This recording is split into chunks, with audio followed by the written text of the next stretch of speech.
In the C-level conversation sa board, we have to demonstrate the financial value ng ginagawa ng cybersecurity, number one. Are we getting the value from our investment?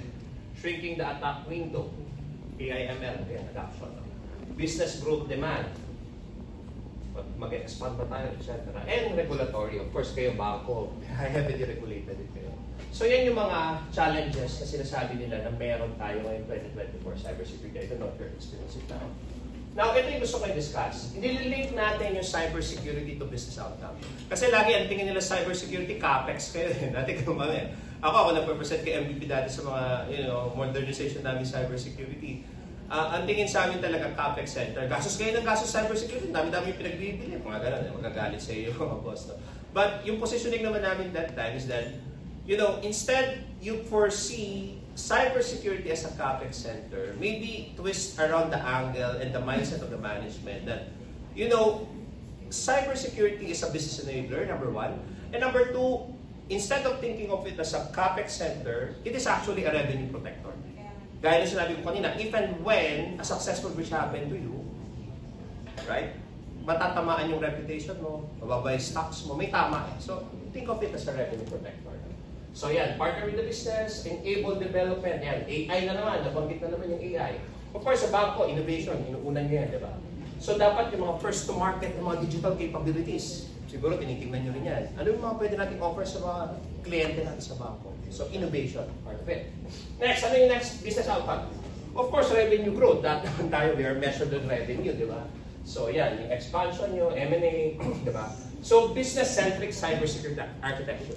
That should be, I should say, anchored or enabled by cybersecurity, yung revenue growth. Next, competitive differentiation, di ba? Kasi even when, di ba, kayo, pwede nyo sabihin na yung data ng mga customer namin, secured yung data nyo, di ba? So pwede nyo i-claim or whatever. So, bahala kayo doon, no? And finally, yung mga customer touchpoint nyo. Kasi minsan yan, hindi nyo tinatamaan, di ba? Yung mga touchpoint na, di ba, may chat, may tawag, may kung ano-ano. But at the end of the day, ito yung magbibigay niya sa'yo, innovation, revenue growth, differentiator, customer trust, right?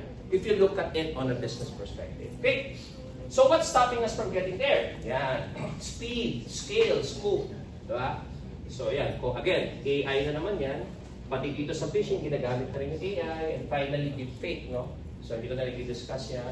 Ito maganda. Ito yung tingin ko kasi iba-iba kayong grupo. Ang napapansin namin ngayon sa mga organization, no, you have different tools na ginagamit. For example, kay Sir Abet alone, hindi ko alam, bet nilang ginagamit yung security tools. You have an idea? More than 20, 30? Wala namang 30. Wala naman.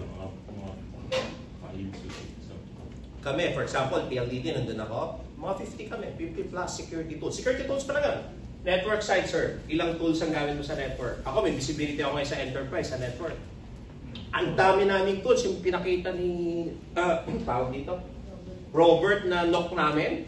So, I have more than 15 tools there. Kaya, sir, sa network? At least at least 10. Oh, 10. Oh, so, Abet 5, you 10. Sa cloud, sir, ilang tools ang gamit nyo? Combination kasi ng network and network contract. Yun, pwede na rin yun. But what I'm trying to say here is that ang dami ng tools na yun. Kay Abet pa lang, alone, cybersecurity, problema na niya yung, alam mo yun, ang dami ko tinitingnan, kayo, diba? Tapos lahat to dapat mag-sync eh. Kasi you are on one motion in digital transformation journey. Magkakadugtong kayo eh. Hindi kayo pwedeng mag-iwa-iwala eh. Yung plano mo sa cloud, you have to padaanin kay Abet yun kasi he needs to secure that as well. Right? Okay. Yan na, napabilis na ako niya. No?